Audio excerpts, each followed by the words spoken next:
అగస్త్య మహాముని మహా ఋషి. అటువంటి అగస్త్య మహాముని అవతారం అనేక సందర్భాల్లో అనేక యుగాల్లో జరుగుతూ ఉంటుంది. నండూరి శ్రీనివాస్ గారు టోపీ అమ్మని అవధూతగా గుర్తించి అరుణాచలంలో వారు చాలా ప్రచారం చేశారు. భక్తులందరూ కూడా వెళ్ళి ఆమెను దర్శించుకున్నారు. అదేవిధంగా కలియుగంలో సప్త చిరంజీవుల గురించి చూసాం మనం. అలాగే ఆంజనేయ స్వామి వారి కదలివనంలో హిమాలయ పర్వతాల్లో ఉంటారని చూసాం.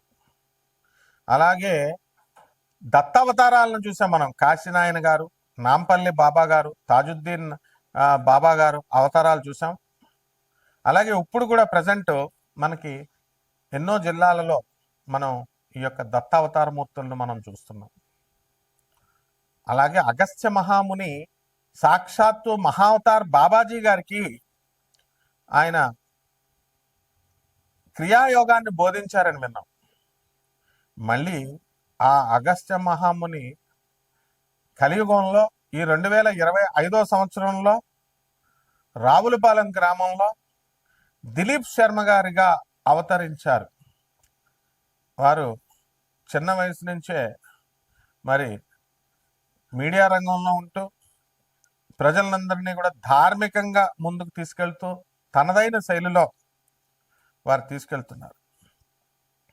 అదేవిధంగా సాక్షాత్తు జగద్గురు అయినటువంటి దత్తాత్రేయ స్వాముల వారు మరి మనందరికీ తెలుసు గాణగాపురంలో నిత్య నివాసిగా ఉన్నారు. వారు కలియుగంలో బిహెచ్ఎల్లో గురునాథ శర్మ గారిగా కటిక బ్రహ్మచారి అవతారంలో ఇప్పటికి కూడా ఇంకా పెళ్లి చేసుకోలేదు ఆయన. ఆ అవతారమూర్తి దత్తావతారమూర్తిగా వెలిశారు. ఇలా ఎంతో మంది మహానుభావులు ఉంటారు. అటువంటి గురుమూర్తుల పాదాలకు నమస్కారం చేస్తూ మనం ఇప్పుడు శుక్రమూఢం నడుస్తుంది. ఈ శుక్రుడు మంచిగా ఉంటే ఏమిటి, అస్తంగత్వం పొందితే ఏమిటి, మూఢాల్లో శుక్రుడి యొక్క ప్రవర్తన ఎలా ఉంటుంది, వాళ్ళు ఇచ్చేటటువంటి రిజల్ట్ ఎలా ఉంటుందో మనం తెలుసుకుందాం. మనకి 11 డిసెంబర్ 2025 సంవత్సరం నుంచి ఇంకా నవంబర్ అని కొంతమంది చెప్తున్నారు. మొత్తం మీద రవి 14వ తేదీ తర్వాత ప్రతి నెల మారతాడని మనకు తెలుసు. 2025 సంవత్సరం ఇప్పుడు ప్రస్తుతం 14 తర్వాత మకర సంక్రాంతికి 14 జనవరికి మనకి 2026 సంవత్సరంలో మకర రాశి ప్రవేశం చేస్తాడు. అలాగే 14 డిసెంబర్కి ధనుసు రాశి ప్రవేశం చేస్తాడు. అంటే ప్రస్తుతం మనకి రవి ఎక్కడున్నాడండి? మనకి వృశ్చిక రాశిలో ఉన్నాడు. కుజ, బుధ, శుక్రులు ముగ్గురు కూడా మనకి వృశ్చిక రాశిలో ఉన్నారు. దానివల్ల మనకి ఏం జరిగిందండి అంటే మనకి అస్తంగత్వ దోషం పట్టింది శుక్రుడికి. అస్తంగత్వ దోషం శుక్ర మూఢమి అంటాం. రవి శుక్రుడితో కలిస్తే మూఢమి, శుక్ర మూఢమి. శుక్రుడు మూఢంలోకి వెళ్తే మనకు ఇవ్వాల్సినటువంటి భౌతిక సుఖాలన్నీ కూడా మనం కోల్పోతాం. ముఖ్యంగా స్త్రీలందరూ కూడా మూడీగా తయారవడం, భర్తలతో మాట్లాడకపోవడం, భర్తల్ని వేధించడం, అత్తగారులు, తల్లి, స్త్రీలంటే అందరూ ఇంకా ఎవరో ఒకళ్ళ పరంగా మొత్తం 12 రాసుల వారిని కూడా ఇబ్బంది పెట్టడం అనేటటువంటిది జరుగుతుంది. అందువల్లనే మనం ఏం చేస్తామంటే వివాహాలు, శుభముహూర్తాలు ఇవన్నీ కూడా మనం మానేస్తాం. పిల్లల సంతానాన్ని కూడా మనం గర్భాధాన ముహూర్తాలు, శోభనాలు ఇవి చెయ్యం. కనీసం ఎంత స్ట్రిక్ట్ అంటే మరి కనీసం పెళ్లి చూపులకు కూడా వెళ్ళాం. ఆ విధంగా గోదావరి జిల్లాల్లో మాకు చాలా పట్టింపు ఉంటుందన్నమాట. మోడాల్లో అస్సలు మాట్లాడకూడదు. మరి అటువంటి శుక్రుడు మనకు కనుక మంచిగా ఉంటే సంపదలను ఇస్తాడు, పెళ్లి కానిటువంటి వాళ్ళకి పెళ్ళిళ్ళు చేస్తాడు, సంతానాన్ని ఇస్తాడు. మరి అలాగే చక్కగా ఆయన వాహన యోగాలను ఇస్తాడు, ఏసీ రూములను ఇస్తాడు, ఇల్లులను ఇస్తాడు, అన్నీ ఇస్తాడు.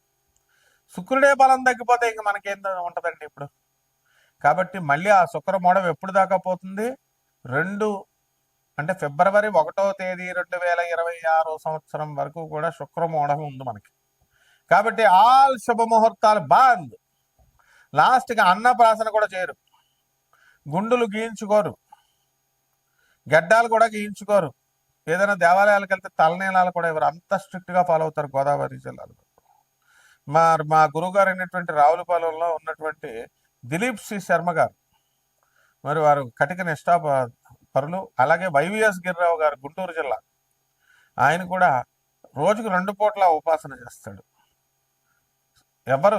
ఎవరున్నా సరే, సీఎంలున్నా, మినిస్టర్లున్నా, లేకపోతే ఎమ్మెల్యేలున్నా, సాయంత్రం అయ్యేసరికి 6 అయ్యేసరికి సంధ్యావందనం, పొద్దున సంధ్యావందనం చేస్తారు. సీనియర్ అసిస్టెంట్గా గవర్నమెంట్లో గుంటూరులో సెక్రటేరియట్లో ఉద్యోగం చేస్తున్నారు. ఇలాంటి నిష్ఠాపరులు ఉండడం వల్లే ఇంకా కలియుగంలో మనకి కాస్త ధర్మం నిలబడుతుంది అని మనం చెప్పాలి. ఆ విధంగా శుక్రుడు మనకి ఈ సంపదలను ఇచ్చేటప్పుడు 12 రాశుల వారికి విచిత్రంగా ఒక్కొక్కరికి ఒక్కొక్క ఫలితాన్ని ఇస్తాడు. తర్వాత 2026 సంవత్సరంలో ఫిబ్రవరి 1వ తేదీ దాటిన తర్వాత మరి శుభముహూర్తాలు ఇస్తారు. దీని అంతటికీ కూడా కారణం ఏమిటి? మరి ఇప్పుడు కూడా ఈ శుక్రమూఢములో మనం సమంత గారు, అందాల నటి, తెలుగు యువకుల హృదయాల్లో మరి కలల రాణి, అటువంటి సమంత, హీరోయిన్ సమంత ఈ శుక్రమూఢంలోనే పెళ్లి చేసుకుంది డిసెంబర్ 1వ తేదీన. మరి ఆమెకి తెలీదా? ఆమె దగ్గర పండితులు లేరా? అలాగే బాలకృష్ణ గారు అఖండ సినిమాని రిలీజ్ చేసుకున్నారు. ఎప్పుడు మనం అది అనివార్య కారణాల వల్ల ఆగిపోయింది. ఎందువల్లంటే సాక్షాత్తు పరమేశ్వరుడు, బాలకృష్ణ గారు పరమేశ్వరుడు అవతారం, అఘోరిగా యాక్టింగ్ చేయడం కోసమే శివుడు అవతారం వేసుకొని వచ్చినంత ఇదిగా ఆయన యాక్టింగ్ చేశారు. అలాగే శ్రీనివాసుడు, వెంకటేశ్వరుడు, తిరుమల వెంకటేశ్వరుడు బీబీ నాంచారమ్మను పెళ్లి చేసుకున్నాడని మనం విన్నాం. ధనుసు రాశి, ఈ ధనుసు రాశి వారికి అందరికీ కూడా అర్ధాష్టమ శని జరుగుతుందండి. ఈ శనిగ్రహ ప్రభావం వలన పనులన్నీ కూడా లేటుగా అవుతూ ఉంటాయి. ఆదాయాలు బ్రహ్మాండంగా పెరుగుతాయి. చక్కగా సంపాదన అంతా కూడా ఎంత వచ్చినప్పటికీ కూడా ఖర్చులు అంతే అయిపోతాయండి. ఏమంటే నమ్మిన వాళ్ళు మోసం చేస్తారు. మీకు మీ తప్పు లేకపోయినా సరే మరి ఈ యొక్క బయట వ్యాపారస్తుల్లో మోసం చేస్తే పాపం మీరేం చేస్తారు?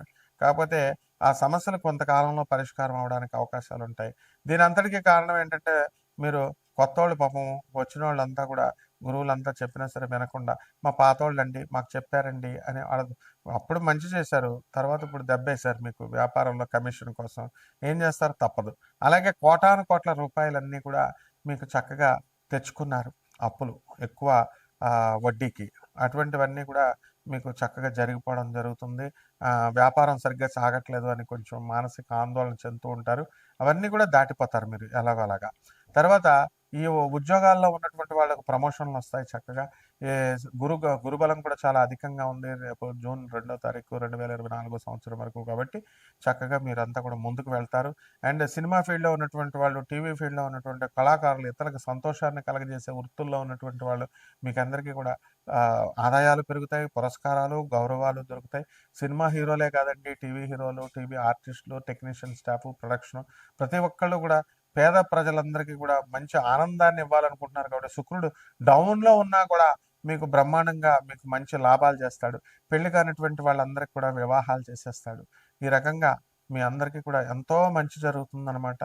కాబట్టి ఈ వ్యవసాయం చేసేటటువంటి రైతులు కూడా చాలా జాగ్రత్తగా చేసుకోండి. బిజినెస్ బాగుంటుంది. రైతులకు పెళ్లి సంబంధాలు ఇవ్వట్లేదు, పురోహితులకు పెళ్లి సంబంధాలు ఇవ్వట్లేదు అని బెంగ పెట్టుకోవద్దు. దేశం ఏం పుచ్చుకోలేదు, బోల్డ్ అంతమంది అమ్మాయిలు, అదంతా అబద్ధాలు. సెన్సస్ ఆడవాళ్ళు ఏమండి 4 మగాళ్ళు ఉంటే 10 మంది మగాళ్ళు ఉంటే ఒక ఆడది ఉంది అంటే సృష్టి ఎందుకే? ఏమైనా ప్రతి ఇంటికి వెళ్ళి ఆడవాళ్ళు ఎంతమంది ఉన్నారు, మగవాళ్ళు ఎంతమంది ఉన్నారు? గవర్నమెంట్ సెన్సస్ చేసింది, నువ్వేమైనా సెన్సస్ చేసావా? గవర్నమెంట్ ఉద్యోగస్తులు ఏదో చేస్తారు. కాబట్టి పుష్కలంగా ఉన్నారు. ముందు దేవుడి సాధన చెయ్యి, పేదవాళ్ళకి దానం చెయ్యి, అనాథ పిల్లలకి దానం చెయ్యి, సాధువులకు దానం చెయ్యి, వికలాంగులకు మంచి జాలితో చూడు, వాళ్ళకి దానం చెయ్యి. ఇది ఒక్కటే నీకు శ్రీరామ రక్ష. పరిహారాల దగ్గరికి వచ్చేసరికి శని జపం చేసుకోండి, శని స్తోత్రాలు చదవండి, శనికి కిలోంపావు నల్ల నువ్వులు, నల్ల నువ్వుల్ని దానం చేయండి. అలాగే శుక్రాచార్యుల వారికి శుభ్రంగా శుక్ర జపం చేసుకోండి, శుక్ర స్తోత్రాలు చదవండి. శుక్రుడికి కిలోంపావు బొబ్బర్ని, తెలుపు రంగు వస్త్రాన్ని ఇచ్చి పేద బ్రాహ్మణులకి శుక్రవారం నాడు 6 గంటలకు దానం చేసేయండి. అలాగే రావి చెట్టు చుట్టూ ప్రదక్షిణాలు చేయండి. ఓం శనేశ్వరాయ నమః అంటే బ్రహ్మాండంగా ఉంటుంది. శుభమస్తు.